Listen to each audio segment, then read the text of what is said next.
ইতিহাসের পাতা ঘাটতে গিয়ে নেইমারের ইতিহাস দেখলে আপনি আঁতকে উঠবেন। ফুটবল ইতিহাসে সেরা কামব্যাকের গল্পটি এই মহানায়কের নামেই লেখা আছে। শেষ 5 মিনিটে দুর্ধর্ষ 3 গোলে অবদান রেখে সে বুঝিয়ে দিয়েছিল ফুটবল তার পায়ের জাদু। সেদিন অবাক হয়েছিল মাঠে থাকা হাজার হাজার দর্শক, কোচ, এমনকি সতীর্থ লিওনেল মেসিও। সবাই অবাক হয়ে তাকিয়েছিলেন ব্রাজিলিয়ান এই সুপারস্টারের দিকে। কি হয়েছিল সেদিন? 5 মিনিটে নেইমার কি করেছিল?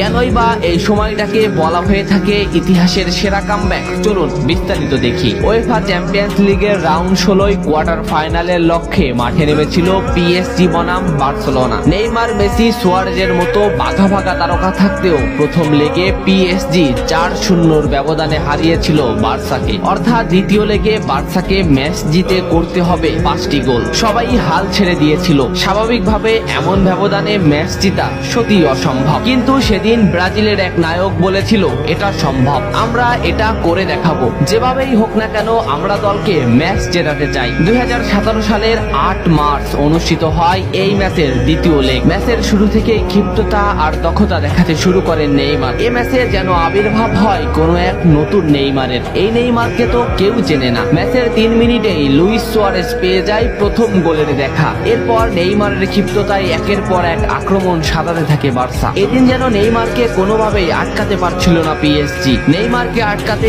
একের পর এক ফাউলই বেছে নিয়েছিল তারা। ম্যাচের 40 মিনিটে লেভিনের আত্মঘাতিক গোলে বার্সা পায় দ্বিতীয় গোলের দেখা। ম্যাচের 50 মিনিটে ক্ষিপ্ত থাকা নেইমারকে ডি বক্সের ভিতর ফাউল করে ফেলে দেওয়া হয়। এতে বার্সা পেয়ে যায় পেনাল্টি। পেনাল্টিতে গোল করে দলকে এগিয়ে নেন লিওনেল মেসি। তবে যেমনটা ভাবছিলেন এই ম্যাচের গল্প ফুটবল বিধাতা তেমন ভাবে লেখেননি। 62 মিনিটে বার্সার কফিনে শেষ প্যারাটা পুড়ে দেন এডিনসন কাভানি। এতেই স্তব্ধ হয়ে যায় ক্যাম্প নু।